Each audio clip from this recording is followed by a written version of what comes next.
বাক্সাত এতিয়া শোকাকুল পৰিৱেশ। বহিৰাজ্যত মৃত্যু ঘটা বাক্সাৰ যুৱকক এতিয়া অনা হৈছে নিজৰ বাসগৃহলৈ, যাৰ বাবে শোকাকুল পৰিৱেশে এতিয়া বিৰাজ কৰিছে বাক্সাৰ লাবদাংগুৰিত।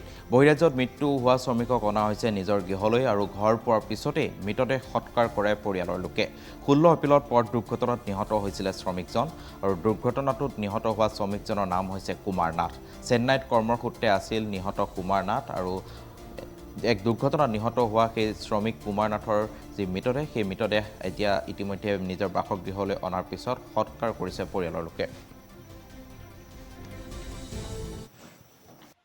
কৰ্মৰতভাৱে আজি প্ৰায় 3-4 বছৰ কাম কৰি থাকে। তেওঁ বছৰে 6 মাহ আহে যায়। ঠিক এনেকৈ আৰু আহি 3-4 মাহ পিছত তেওঁ আৰু কামত গৈছিল।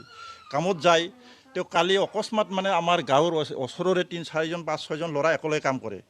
ৰবিবাৰে সন্ধিয়া 5টামান বজাত ফুৰিব যাওঁতে আহাতে ৰাস্তাত আকস্মিক গাড়ীয়ে খুন্দাই থিতাতে এক্সিডেণ্ট কৰে আৰু মেডিকেল নিয়াৰ পথতে তেওঁ মৃত্যুবৰণ কৰে।